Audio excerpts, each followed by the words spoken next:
Can everybody do me a favor and just mute your mic? And then if I've got a question to ask or you have a question, you can put your hands up or just drop it in the chat and I'll get to it. Just so we don't hear a lot of extra stuff. All right. Well, first of all, I just want to say thanks for coming out. Everybody good? Yeah. All right. I know it's early in the morning. We're a little bit tired, but today I just wanted to talk to you about the program, a little bit about myself, about how important mental training is. Coming from somebody who grew up, I played for the Toronto Marlies growing up in JRC. Anybody from the Marlies here? I think we're all Durham kids or OMHA kids, but played for the Marlies, and we know that loop in the GTHL is super intense. I played there when I was, I think, 10, 11, and 12, and then I was super small, super short, so I didn't grow. A lot of the years were spent in AA after that.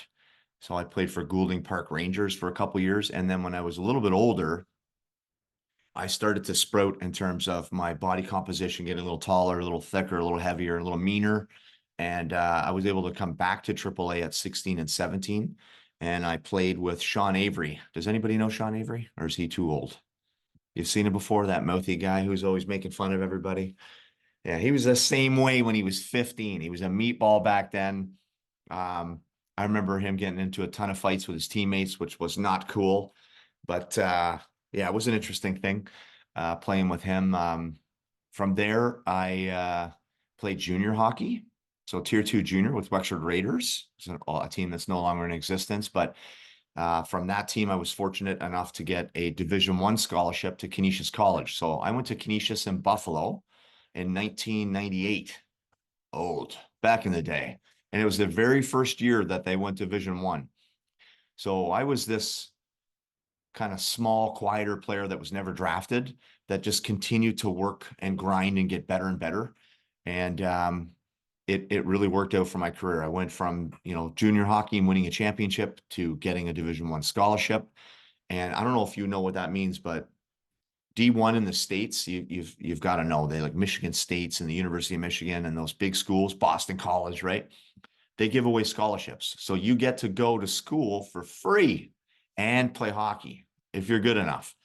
So I was recruited by Lake Superior State, Michigan, Miami of Ohio, Cornell, and then Canisius. And Canisius tapped on the shoulder and said, hey, here's your free scholarship. So for 4 years, $30,000 US a year, you get to go to school for free. How cool is that, right? So I was like super excited about it. I went to Canisius for 4 years, played there. And then I ended up playing minor pro hockey for Tampa Bay's farm team. They had an affiliate team in Adirondack and Kalamazoo.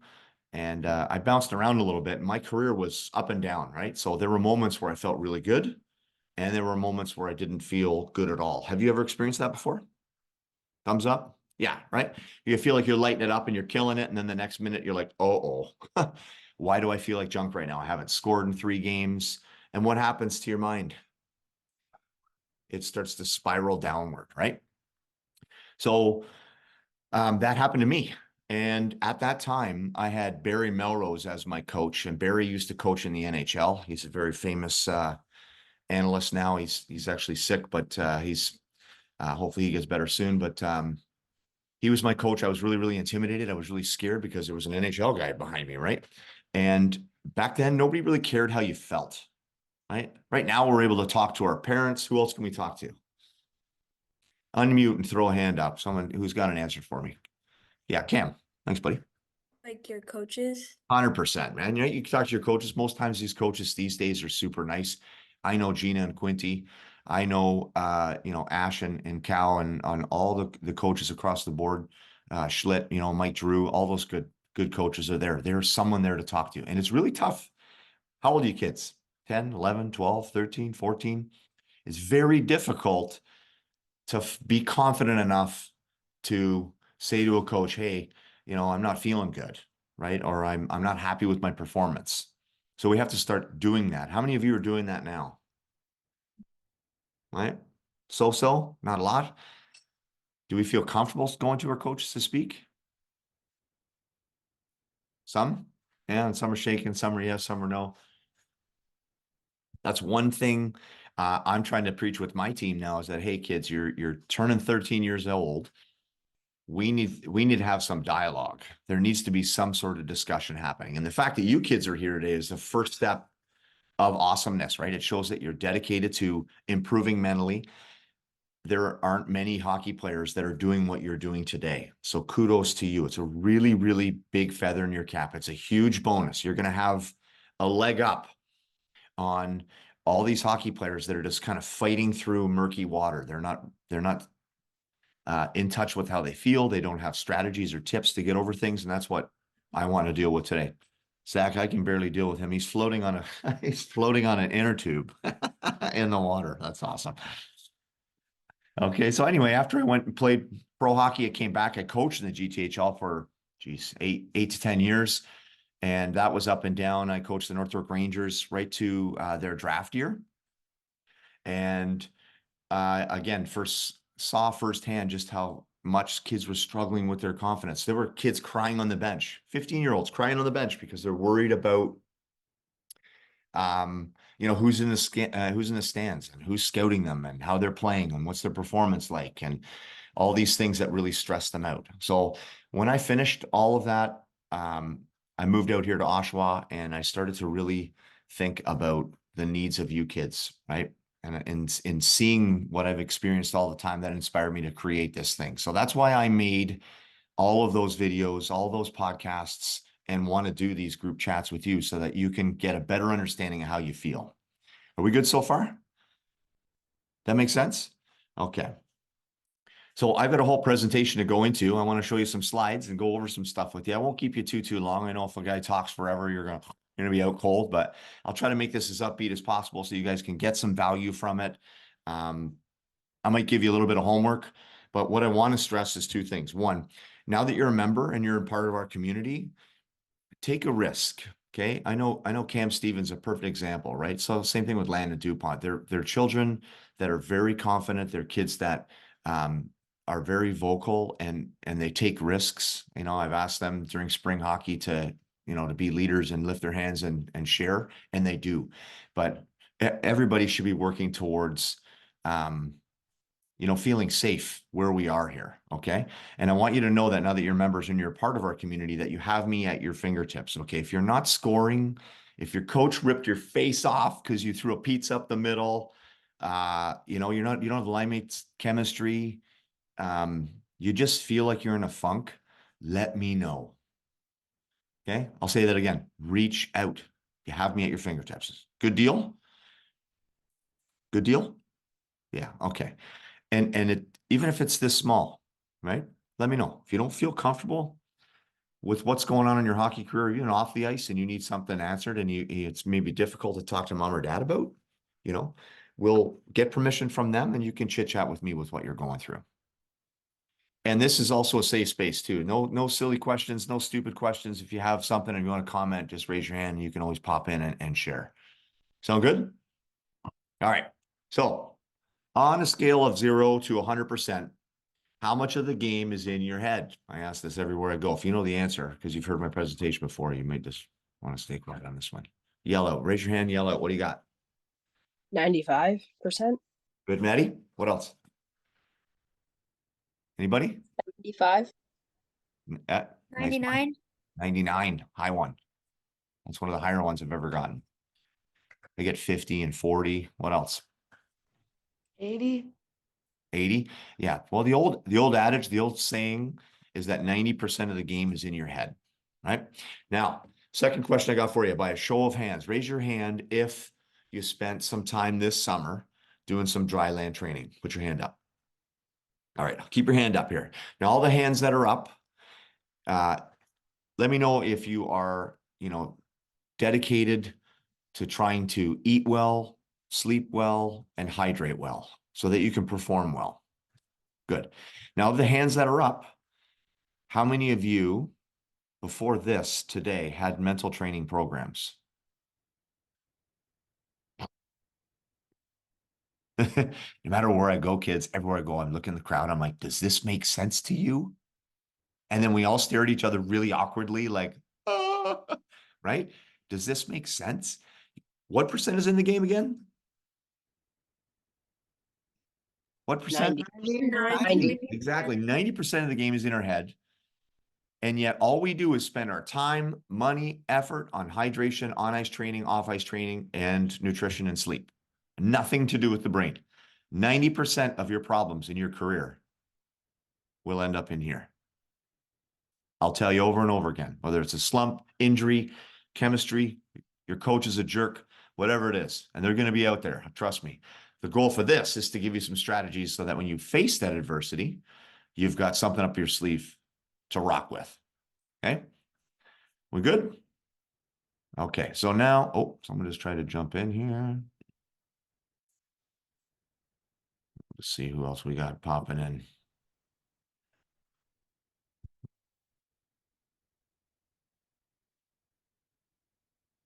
Okay.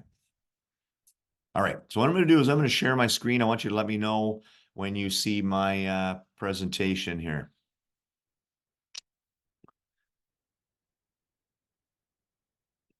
Thumbs up. What do you see? Mentally Charged with Coach Corey? Good.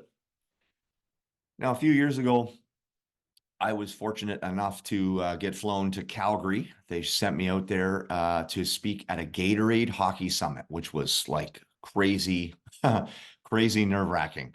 I got to speak in front of 250 coaches from across Canada. Hockey Canada was there. Tom Rene, everybody. It was really, really nerve-wracking. I was on this cool little panel. I had Sidney Crosby's trainer. He was on the panel. There was a sport dietitian from the University of Guelph, who was there, and myself as the mental coach, trying to give a 360-degree viewpoint on how best to train athletes. And it was just a fun experience for me. It really motivated me, and there was some stuff in this presentation from what I spoke about there. So we'll get started here. So there's my ugly mug, Coach Corey.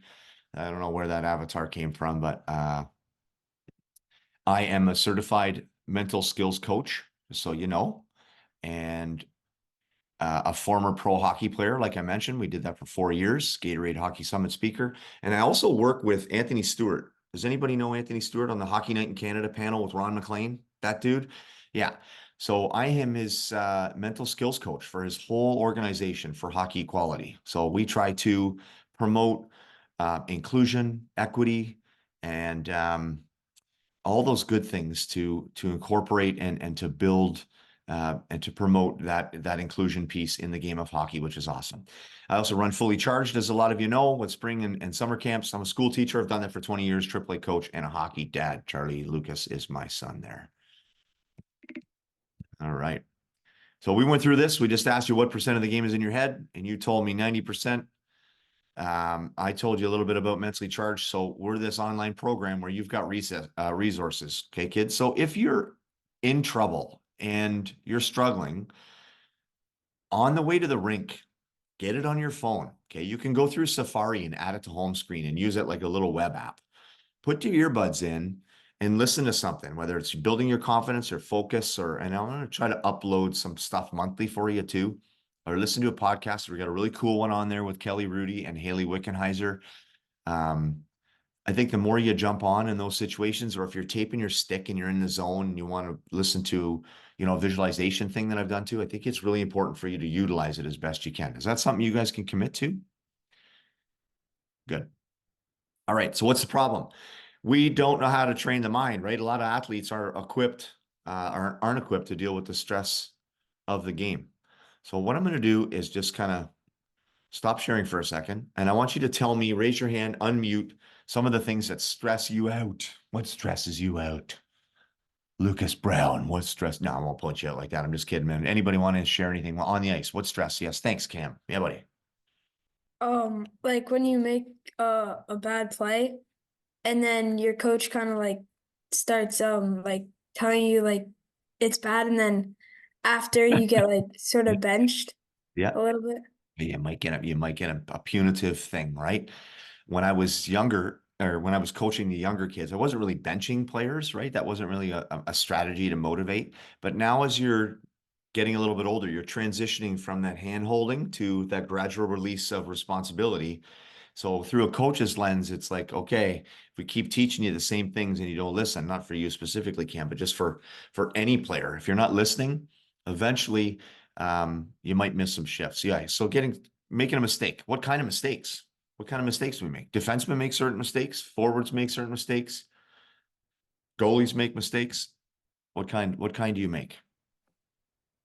Yeah, Schlitt. Throwing a pizza right up the middle. Oh, the worst, bro. I hate that, right? And I'll tell you why you do that later in the presentation. I'll explain what that's all about, right? But yeah, chucking up a za right up the chute and they bury it, and you're like, oh my God, that was terrible. We try to tell our players all the time, no backhand clears up the middle of the ice because they don't work, even in the NHL. What else? Who else? Yep, Lukey. Losing a battle. Yeah, you lose a battle, right? So a lot of times in hockey, there's these 50-50 races where you're there. And I'm trying to teach POP, it's called position over possession. So I want my players to kind of skate in, and this is a mindset stuff too. I want them to skate into the lane of their opponent and establish a position first, and then you can worry about taking possession of the puck. A lot of kids reach early, and that ends up just in a chip, which kind of pokes past somebody. But yeah, you lose that battle in a race, or even if you're in the corner struggling. Yeah, that's really frustrating too. What else stresses you out on the ice?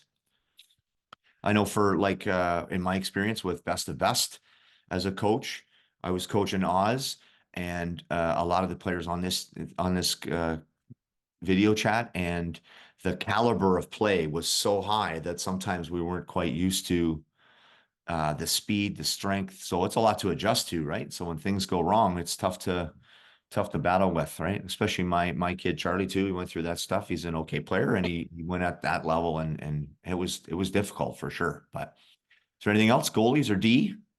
Yeah, Maddie. Totally whiffing behind the net for someone to clean it up. Yeah. When did you do that last? Didn't you do that at OMHAs? I think. Yeah, Game out. totally. Yeah. I say that I whiffed by a mile. It happens, bro. It happens. It's all good, right? We make these mistakes and we feel crummy. Now what? Right? Now what? Now you're getting beaked by the coach. All your buddies are looking at you on the bench. And now you're sliding down as you get closer, and you get closer. What am I getting closer to on my bench? The gate, right? I'm getting closer to the gate, which means what? My shift is coming up soon. And as I start to shift down this bench, what am I worried about? Anybody know? Yeah, Cam, what do you think? Making another mistake. Making the same mistake or making another mistake. You start fretting about it, right? And then as you shift down, the whole time you're beating yourself up, like, how did I miss that? Like, why didn't I clear that? How do I lose that battle? That net was wide open. So now all of a sudden we're like in the future fretting, and we're beating ourselves in the past. Are we in the present moment? No, not at all, right? So how do you expect to have success? Yeah, Cole, what do you think, buddy? Or sorry. Yeah, Cole McMahon, yeah. Oh, one of mine was like, if you have a good chance to score and you miss. It happens so much as forwards like that. We define ourselves by goals. How'd you play? Well, I didn't score, so I didn't have a good game. Or you come out and you scored twice, felt great. Goalies got a shutout, was great, but you may not have played a great game. So again, through this presentation, I'm going to help you deal with that sort of stuff again. All right, back to the Prezi here. We'll go through a couple slides here. So we don't train the mind. When you guys see this slide, actually, do you see me in the top corner as well? Or do you just see the slide? Okay, great.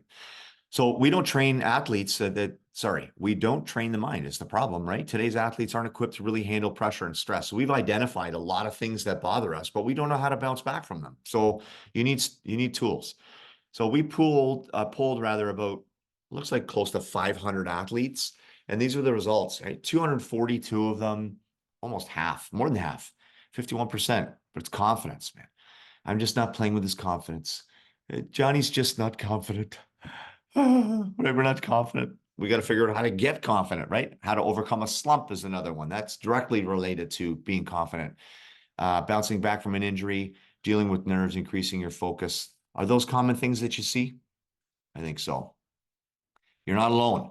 But as we prepare for big moments, you need to boost your mental toughness, right? Because this is the secret to the success. And as I mentioned before, the fact that you're here is huge. A lot of us are on our way, right? So here's the first slide I wanted to talk about. So we'll go through this and we'll kind of talk about things that we have problems with and what those solutions are for those problems. So number one, who can read that one for me? Just somebody unmute. Yeah. Fear. Hunter, do you want to go, buddy?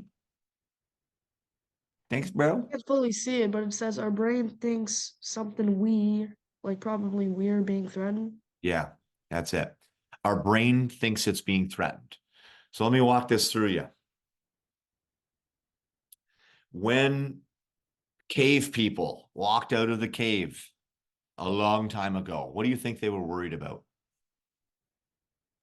The outside world. The outside world, exactly. And what's in the outside world? There's animals in the outside world, right? So they're afraid of getting eaten. So they walk out of their cave, all tentative, right? Hunting, gathering, doing their thing. And at the same time, they were worried about getting eaten by animals. So in their brain, there is a hardwired thing called a fight, flight, or freeze response. We've all heard about that. Fight, flight, or I'll be okay. Fight, flight, or freeze, right? And it's built into all of our brains. And that's a big problem, okay? That's a big problem. The solution, kids, is to try to understand how your brain works. So again, I'm going to stop the share so I can see you and you can see me. I want everybody to hold their hand like this, okay? Put your thumb in, wrap your thumb with your fingers. Good. All right. Now you can put your hands down and I'll just hold mine up. This represents your brain. Okay. And the fingers on the top, they're called the prefrontal cortex. So if you look at my big head, the lovely flow coming in, the front part of the brain is called the prefrontal cortex. Hold on one second.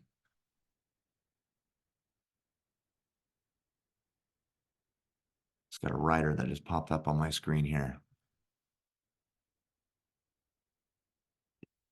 Tried to upsell me a membership right in the middle of my presentation. Anyway, we got this. The fingers right here, that's the prefrontal cortex. That's the front part of your brain, responsible for thinking clearly, making good judgment calls,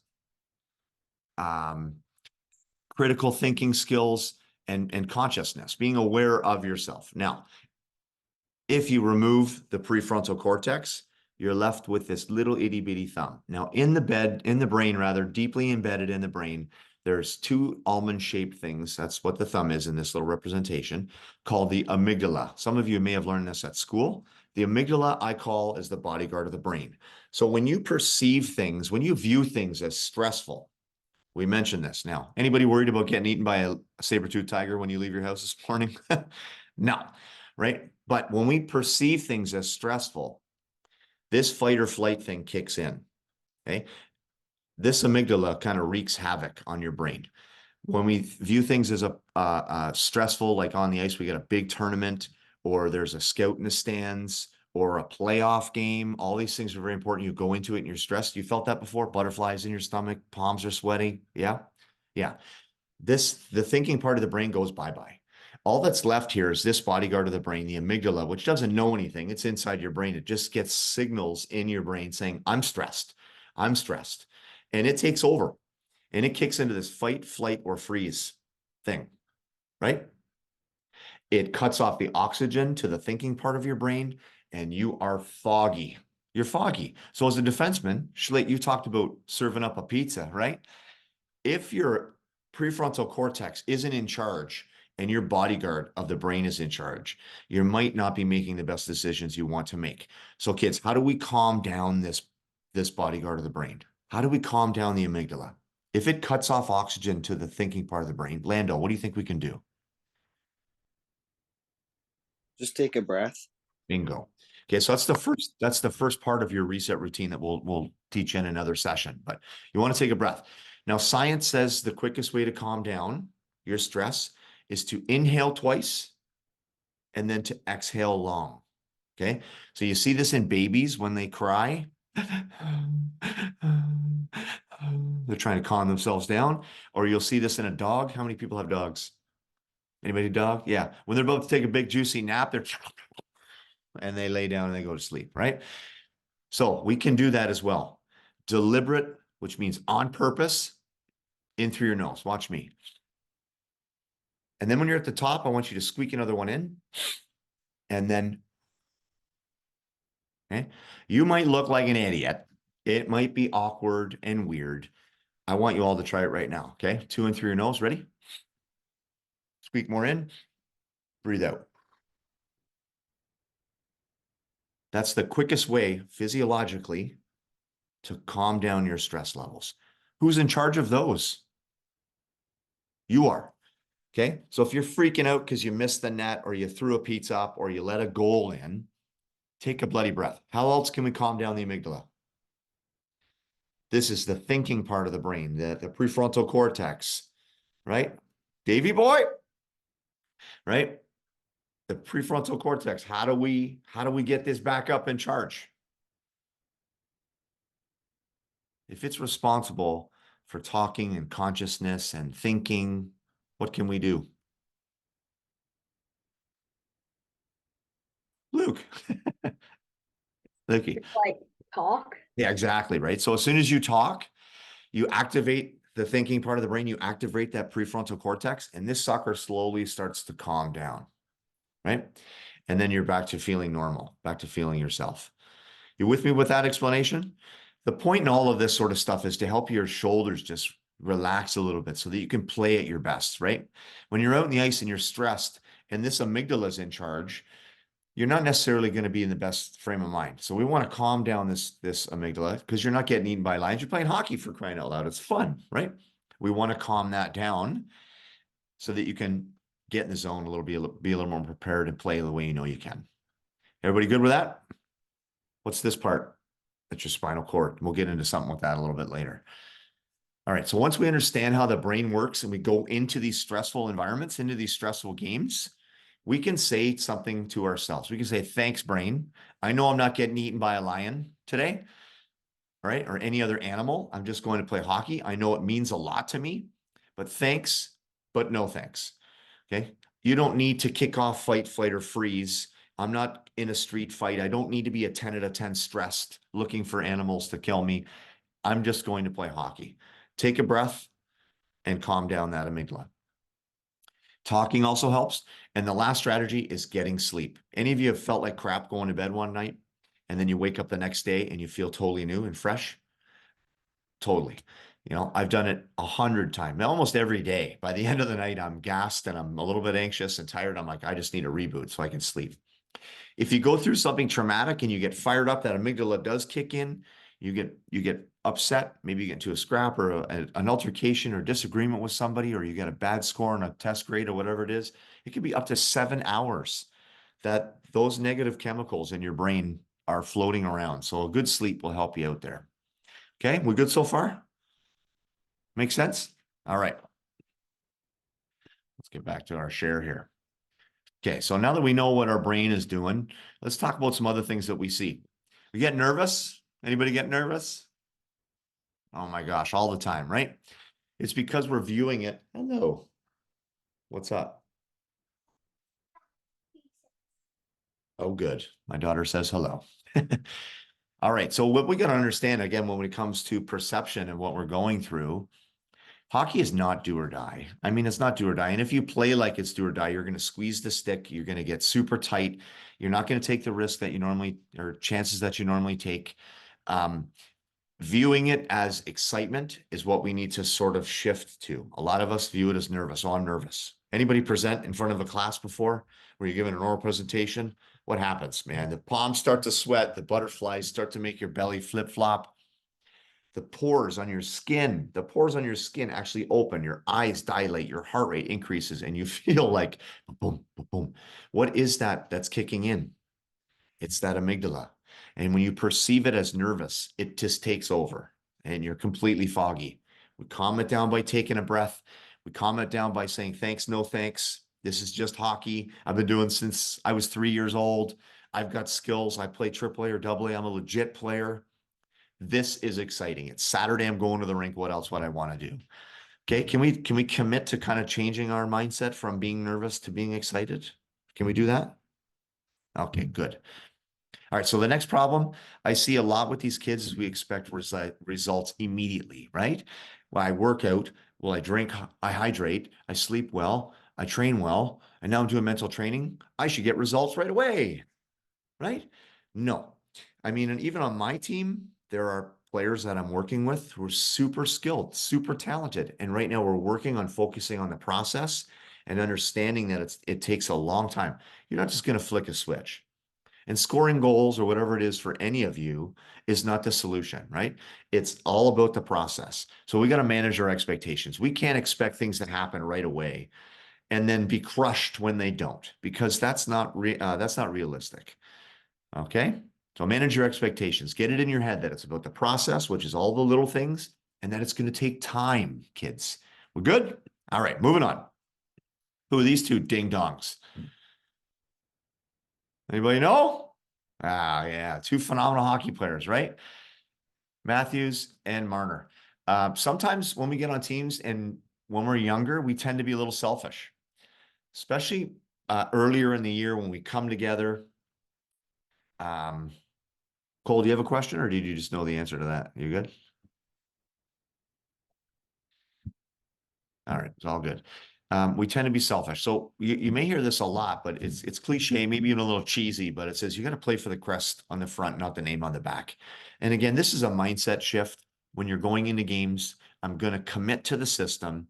I'm going to commit to that effort, and I'm going to commit to doing things for my teammates, not just for me.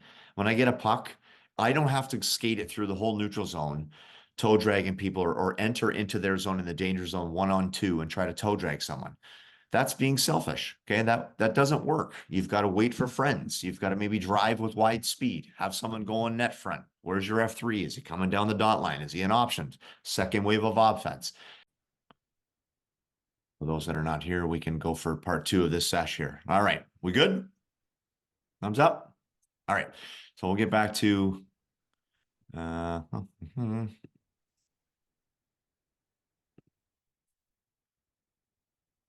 this. I'll share my screen.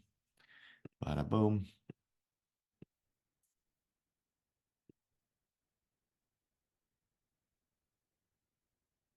Okay, so we're just ending on this. Don't play selfish. Play for the team. Commit to that system. We good? All right. So this is a big slide here, and I know I'm talking a lot, but I want you to pay attention to this really, really closely. This was the downfall of my whole career and my whole mindset when I played. I expected results. Can you see my cursor when I float around these 3 words? Yeah. So I expected results. You know, I trained hard. I immediately thought, hey, I deserve this. I should have this. I need this, right? And I focused on these 3 words in my head all the time as I played. And you take yourself down a different road when you do that, when you view things this way. Have you ever said these things to yourself? I need to have a good game. We should win today. I have to score. I haven't scored 3 games. I have to score. How do you feel every time you say something like that? Like, do I look good? I look ready, like I'm ready to play?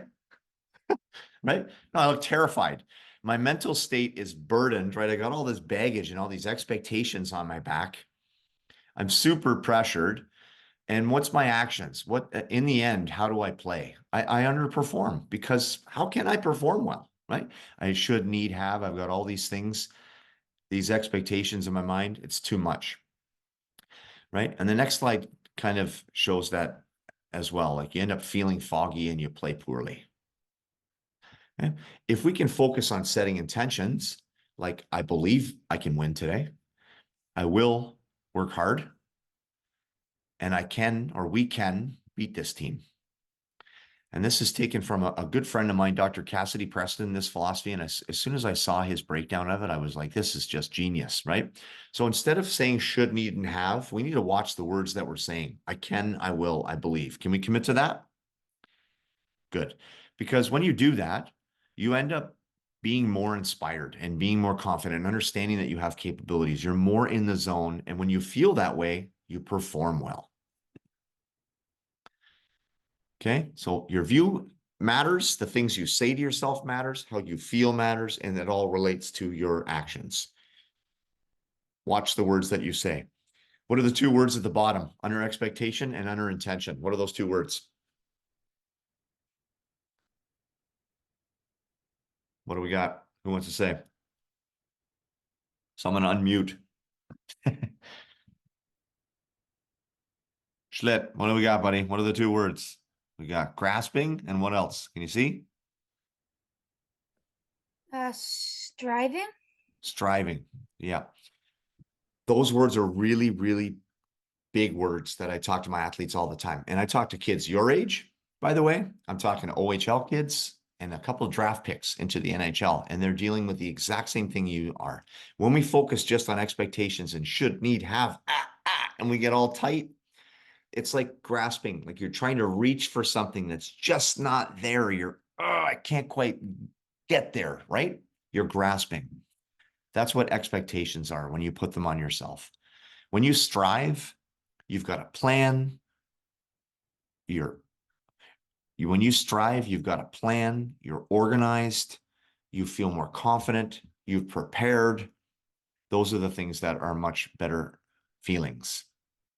That makes sense? So let's start setting intentions instead of grasping. And we can do that by writing things down. How do I intend to play today? Willie's on a game.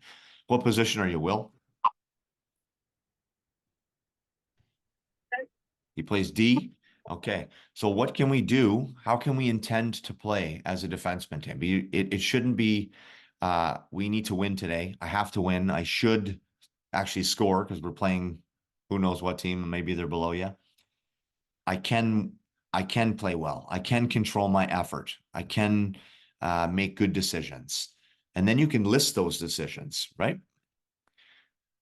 So we need to do it with intentions. Here's kind of the breakdown of this last slide I'll show you. Remember the three, this should, need, have right here? This slide is this broken down. So if you look at the top, it's results, right? What are results in hockey? Power play, penalty kill, goals, wins and losses, shutouts. Those are all outcomes.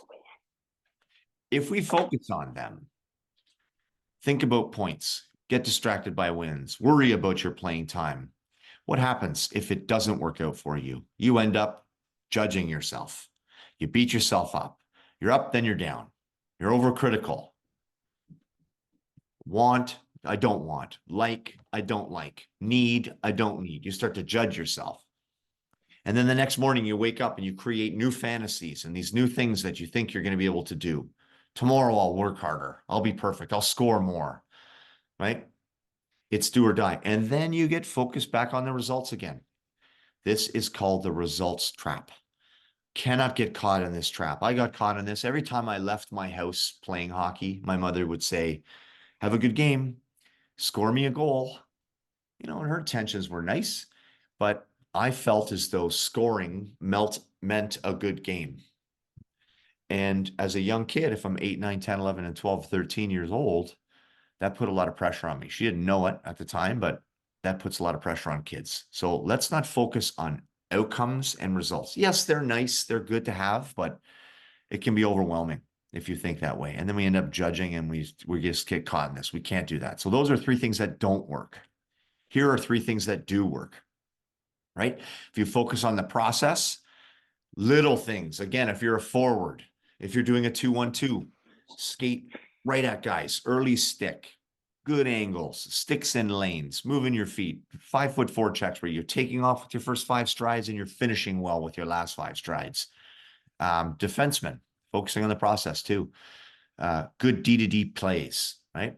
Being on a hinge, communicating if you're going to do a reverse, getting off the boards, getting in the middle of the ice, crossing that royal road on power plays, getting shots on net, shooting 2 or 3 feet off of the ice and not at your forward's face as they stand in front of the net.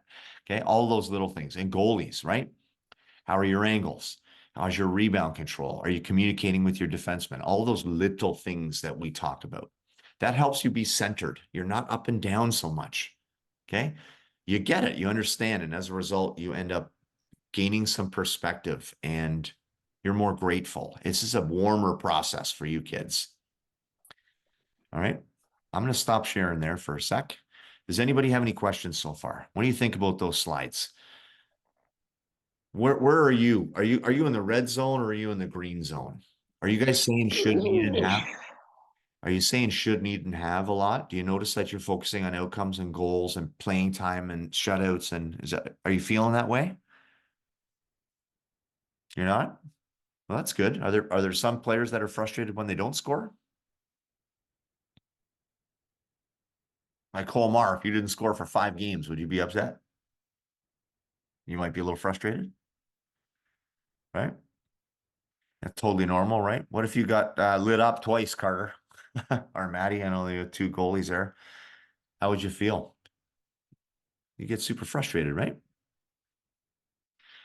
Okay, so those things are totally normal. So can we commit to setting some intentions and trying to stay away from goals and assists and playing time, and a part of that is not pouting, right? If you don't get those things, we got to stop pouting. We got to keep working hard, work at it, right? All right. Let's see what else we got here, boys. This is this piece again. It's just to touch on outcomes versus the solutions. Again, we want to focus on process. Another problem too. Did somebody raise their hand? Yeah. Do you have a question, Will? I'm at the rink right now. I'll have to go. So, Okay. yeah. All good, man. Good luck today, man. Thank you.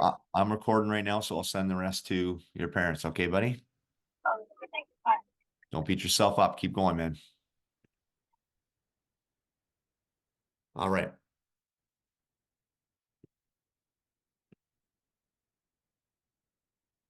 We expect results. Okay, so we want to win. We want to play well. But a part of your mental toughness is understanding that it takes a long time. And we talked about that earlier, okay? Emotions are good. You need to delay instant gratification. When we get things right away, we're used to that. Like you get the new iPhone 42 has come out. We're like, oh, mom, boom, you get the new iPhone. Or like you get a test at school, you get the result right away. What happens when you post on social media? Boop, boop, boop. What happens? You end up getting likes right away. So we get things right away in our life, you know? And in hockey, it is not that way at all. It is like a marathon. Okay. So we got to understand that that is a part of your mental toughness, is that we've got to be okay delaying that. We've got to be okay with that marathon, right? Who can read this for me? Who can read this for me? Tibbles, thanks, buddy.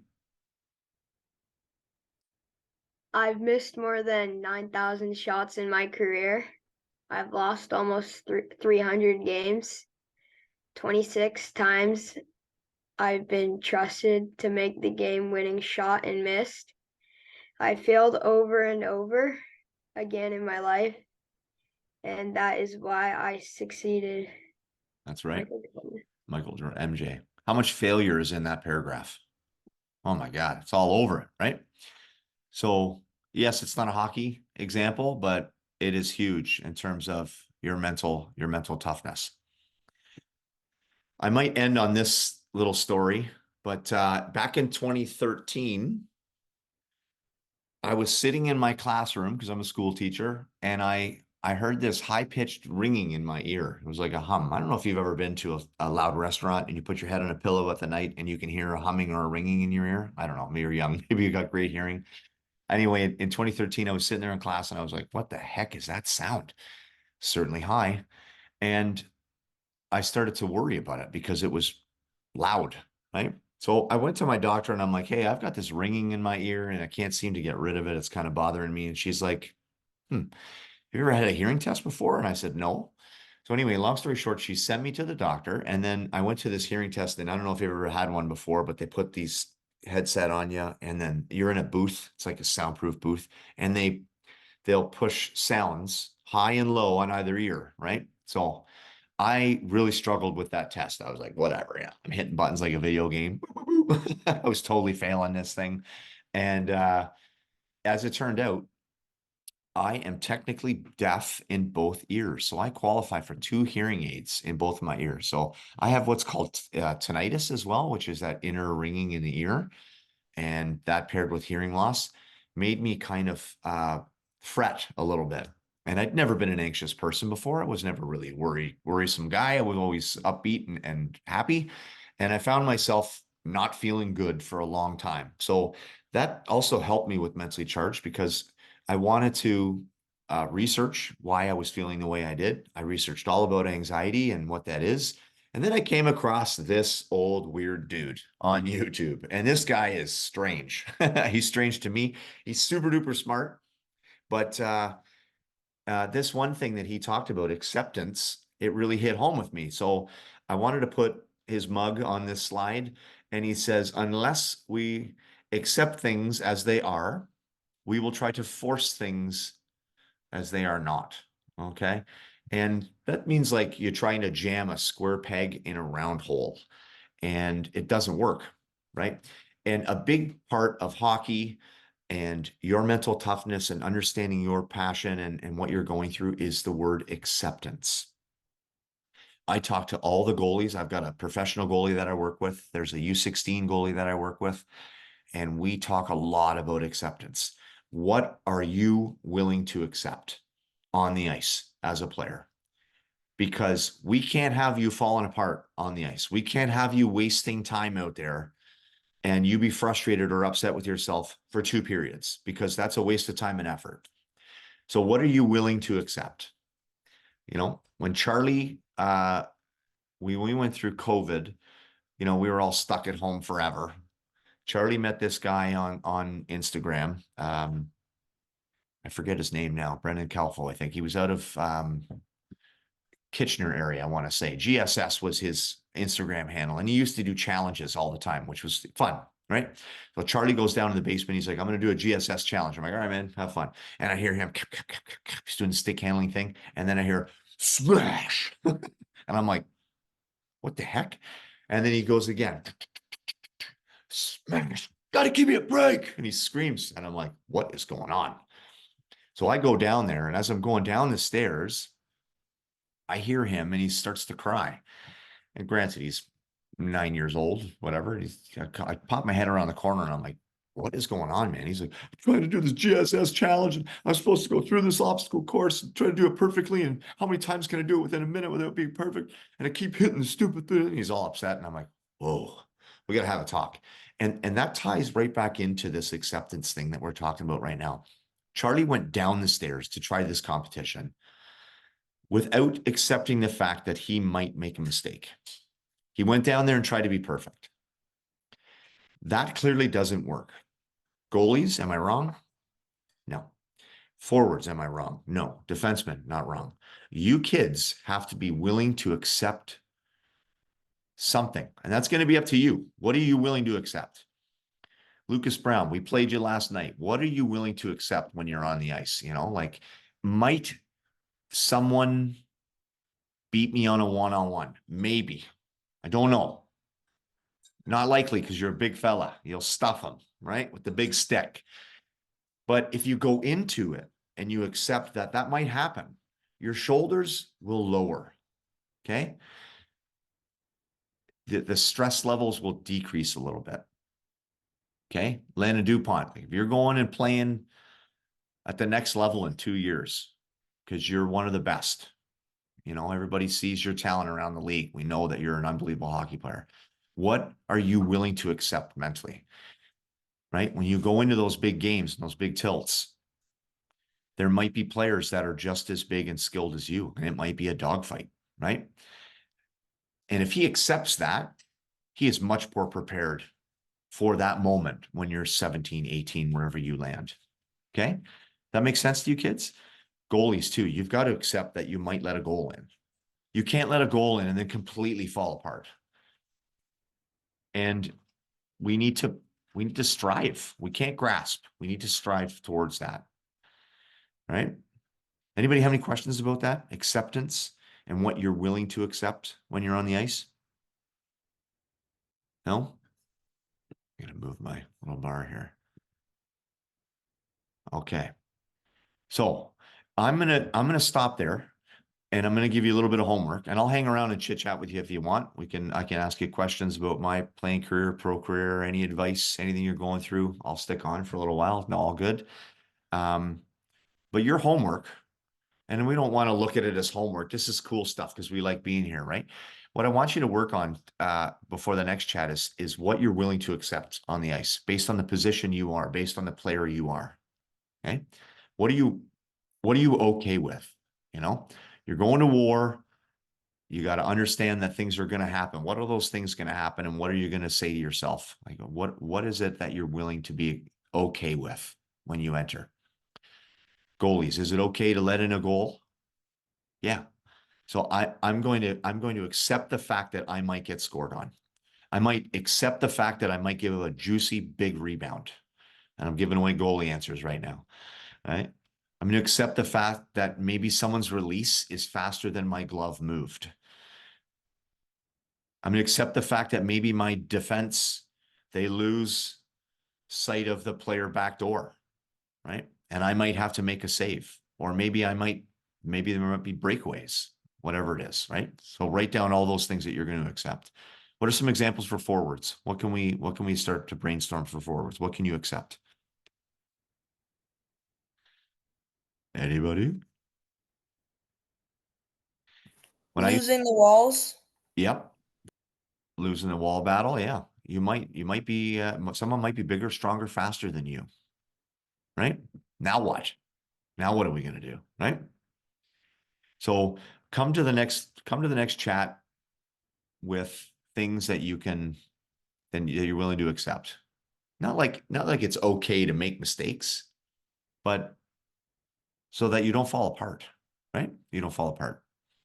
So today, just as an overview, I gave you a bit about me, the program, the importance of it. We talked a lot about this. Do we remember what this one's called again? Yep. Yeah, your amygdala, the bodyguard of the brain. This one's the one that freaks out when you get stressed, okay, and you're worried. We want to calm it down. How do we calm it down? Reset routine. Breath. Talking with your coaches, talking with your parents, and go for a little shutsy at the end of the night, right? 2 things to make you feel better. We talked a lot about getting out of the red zone, right? No more should, need, have. We got to say the right things to ourselves. Set intentions. I can, I believe, I will, right? Do you have me as a resource anytime now? Bingo. Hit me up, right? You guys learn something today? Good, good. I'm glad you're here, right? So what we'll do is I'll stick around if you guys want to chat with each other, or you want to ask me questions, or you want to talk about anything. I'll be here. I'll hang around for a few minutes. If not, I appreciate your time. Make sure you hit up that site, get on there, start consuming some of the lessons, and then we'll go from there. We'll watch a couple of them next time, early January, and we'll keep rolling. Okay, boys, I know you're tired. Is this time Thank you. this time work for you though? Thanks. Does this time work for you? Yeah. Yeah, I tried to do a little bit earlier. Maybe we can do 11 o'clock maybe next time, give you some more time to sleep. But I know once you get into afternoons, there's so many games, and I just wanted to make sure that you could be here, right? So anybody got any questions for me or want to hang around for a bit? If not, you're free to jump off. I appreciate you. You got me in your corner. You can hit me up on DM on Instagram, right? Thank you. Thank you, Welcome. Scar. You're welcome. Bye. Thank you. Thanks, Coach Corey. Yeah, Thank you. all good, man. Thank you, Coach Corey. Are you welcome, man? Thanks, brother. See you later. Yeah, buddy. Take care, man. You too.